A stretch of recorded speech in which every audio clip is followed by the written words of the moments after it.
soit un sauveur malpropre. Je vais répéter l'expression, je sais qu'elle va vous choquer. Soit que Jésus n'existe pas, ou bien qu'il soit un sauveur malpropre. Je ne peux m'imaginer un sauveur qui accepte, n'est-ce pas, que je vive sans eau potable, qui accepte que je ne puisse pas me nourrir, qui accepte que je ne puisse pas envoyer mes enfants à l'école, qui accepte, n'est-ce pas, que je mène une vie de sous-homme, pour que, après la mort, je puisse hériter d'un palais en cristal. Et moi, ce que j'aime à dire, si de mon vivant sur terre, il n'arrive même pas à me foutre, n'est-ce pas, une maison décente, comment je peux lui faire confiance pour qu'il me donne un palais en or? Mais réveillons-nous, les amis.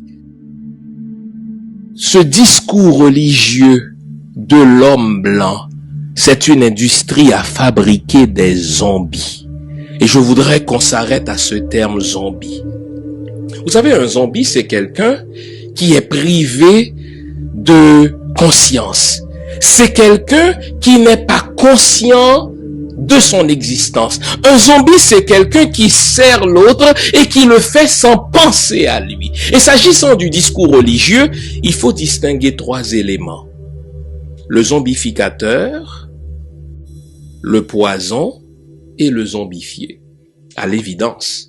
Le zombificateur, au temps de Boukman, c'était qui? C'était l'esclavagiste. C'était l'homme blanc, parce que il avait intérêt à zombifier les autres pour qu'ils travaillent, n'est-ce pas, pour lui.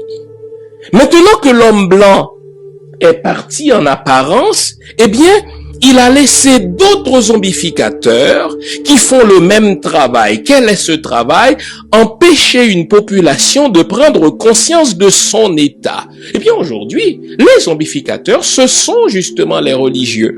Les zombificateurs, ce sont les prédicateurs. Les zombificateurs, ce sont les pasteurs. Les zombificateurs, ce sont les prêtres. Eh bien, à cause de leurs paroles lénifiantes, à cause de leurs discours qui renvoient à demain ce qu'il nous faut aujourd'hui, n'est-ce pas, nous sommes incapables de prendre conscience de notre état.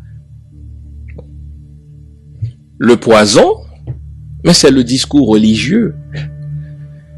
J'ai pas de maison, c'est pas grave, Jésus va m'en donner une. J'ai pas de travail, c'est pas grave, Jésus va m'en donner du travail. J'ai faim, c'est pas grave, Jésus va m'envoyer le corbeau demain, comme il a envoyé le corbeau pour le prophète Élie. Je n'ai pas d'électricité, c'est pas grave, Jésus est la lumière.